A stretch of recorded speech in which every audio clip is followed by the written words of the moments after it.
Hello, sir. May I get in? Sure, please come in. Let's take your seat. Thank you. You're most welcome. How are you today? I'm all right. Great. This is the speaking test of the International English Language Testing System, taking place on Tuesday, 11th of March at Cambridgeshire. The center number is BD132133. The candidate is AS Choton, and the candidate number is 079129. The examiner is Shafiq and the examiner number is 433816. Good afternoon. Good afternoon. My name's Shafiq. You should please tell me your full name. My full name's AS Choton. And how would you like me to address you? You may simply address me as Choton. All right, Choton, can I see your identification, please? Of course. Here you go. Thank you.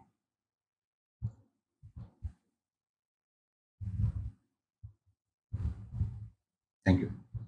Right. In the first part of the interview, I'm going to ask you some questions about yourself. So let's talk about what you do. Do you work or study? I'm an edupreneur. I've been running an English language institute for more than 80 years, where we teach different English language courses, namely as preparation course, spoken English, writing, phonetics, and so forth. Oh, great. Do you enjoy your business?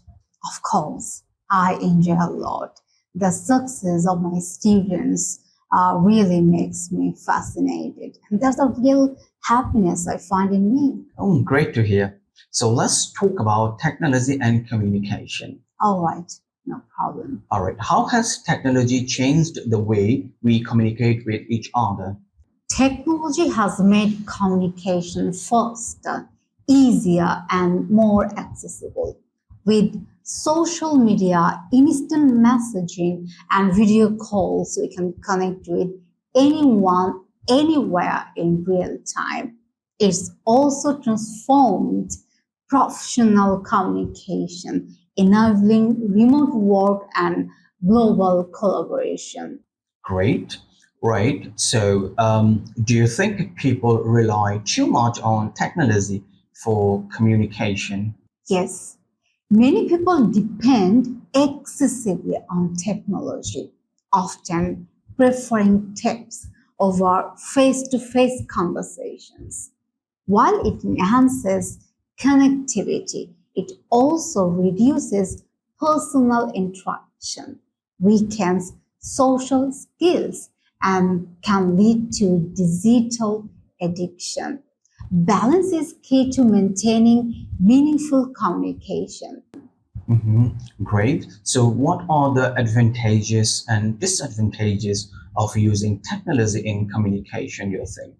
The main advantage is instant connectivity, which enhances efficiency and accessibility. However, over-reliance can cause miscommunication, privacy concerns, and reduced human interaction. Striking the right balance is crucial for effective communication. Great. So, how do you think communication will evolve in the next 10 years? AI, virtual reality, and brain-computer interfaces will make communication more immersive and seamless. Real-time language translation will eliminate barriers, but ethical concerns like data privacy and over-dependence on technology will need careful regulation. Great. So happy to hear that. So let's move on to talk about environmental issues. All right. Great. So what are the major environmental problems in your country? Air pollution, deforestation, and plastic waste are major concerns.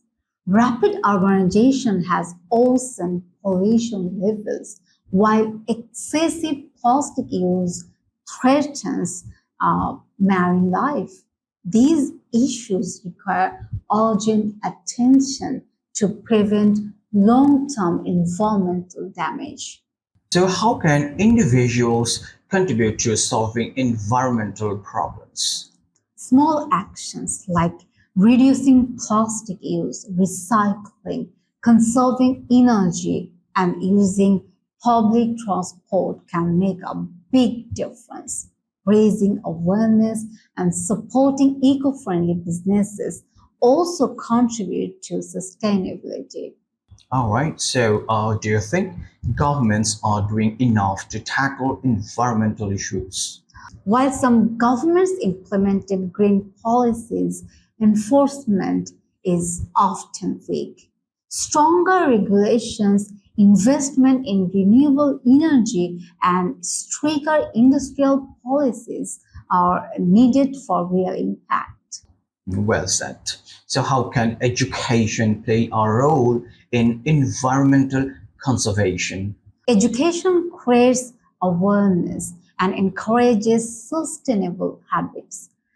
Schools should integrate environmental studies, promote recycling programs, and engage students in conservation activities to foster long-term responsibility. Mhm. All right. So now let's move on to the second part of your speaking test. And in this part of the speaking test, I'm going to give you a topic. And I'd like you to talk about it for 1 to 2 minutes. All right. All So right. you have 1 minute to plan what you're going to say, and you can make notes if you wish. Do you understand? Yes. Okay. So here's your paper, pencil, All right. and this is your topic. All right. Okay. Yeah. So I'd like you to describe a law you'd like to see enacted in your country. All right. So All right. you can start making notes. Okay.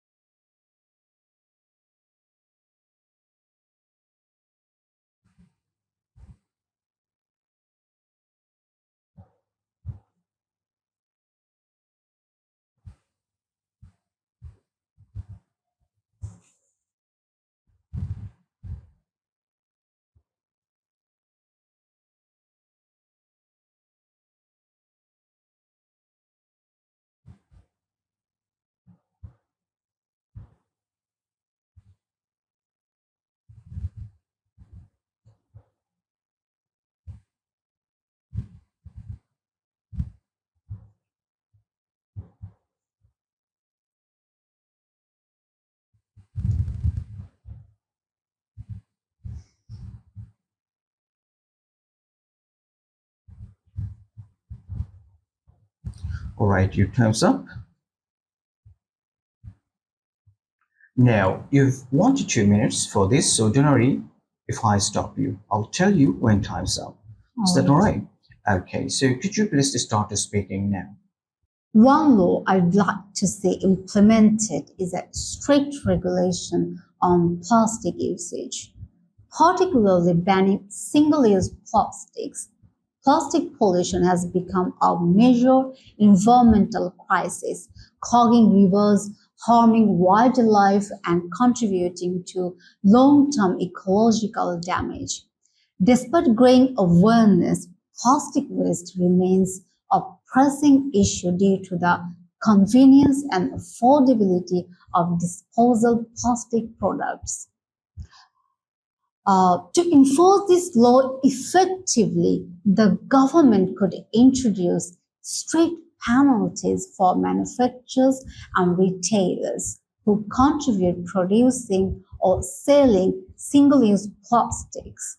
At the same time, incentives should be provided for businesses that adopt eco-friendly alternatives like biodegradable packaging. Additionally, launching nationwide awareness campaigns and incorporating environmental education in schools would help shift public behavior. The benefits of this law would be enormous. It would reduce environmental degradation, promote sustainability, and protect marine life. Moreover, it could encourage investment in green industries, creating new job opportunities in the production of sustainable materials. In the long run, it should also improve public health by minimizing plastic-related toxins in food and water.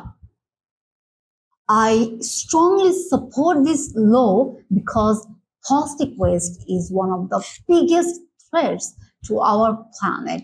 If we fail to act now, future generations will inherit a world plagued by pollution and environmental destruction. By implementing this regulation, we can take a significant step toward a cleaner, greener, and more sustainable future. All right, your time's up. Now, you've been telling me about a law you'd like to see enacted in your country. Right. So now, in the final 5 minutes of this test, I'd like to ask you some more general questions that are related to this. Okay. All right. So let's move on to talk about legislation and society. All right. So, how do laws shape the behavior of individuals in society? Laws create structure and order, influencing how people interact and make decisions. They deter crime through punishment, promote fairness, and establish societal norms. For example, traffic laws ensure road safety, while anti-discrimination laws encourage inclusivity. Without laws, chaos and injustice prevail. Well said. Can you provide examples of laws that have significantly impacted societal norms? Yes, one example is the ban on smoking in public places in many countries. Initially, it faced resistance, but over time, it normalized smoke-free environments and improved public health. Another example is equal rights laws, which have reshaped attitudes toward gender and racial equality, fostering a more inclusive society. All right. So, do you think that all laws are beneficial to society? Not necessarily. While most laws aim to maintain order, some may be outdated or unfair. For instance, some restrictive laws on free speech can limit personal freedoms. A good legal system constantly evolves to reflect changing societal values and needs. Okay, so let's discuss the global challenges. Right? Okay, so what are some global challenges that requires international cooperation? Issues like climate change, terrorism, pandemics, and economic crisis demand international collaboration. No single country can tackle these problems alone, as they transcend borders and affect global stability. Joint efforts in research, policy making, and resource sharing are essential. Great. So, how effective are international organizations in addressing global issues? Organizations like the United Nations, WHO, and IMF play a crucial role, but their effectiveness varies. While they provide aid, set global standards, and mediate conflicts, political differences and bureaucratic delays often limit their impact. Strengthening cooperation and enforcement mechanisms can improve their efficiency. Okay, so how can ordinary citizens contribute to solving global problems?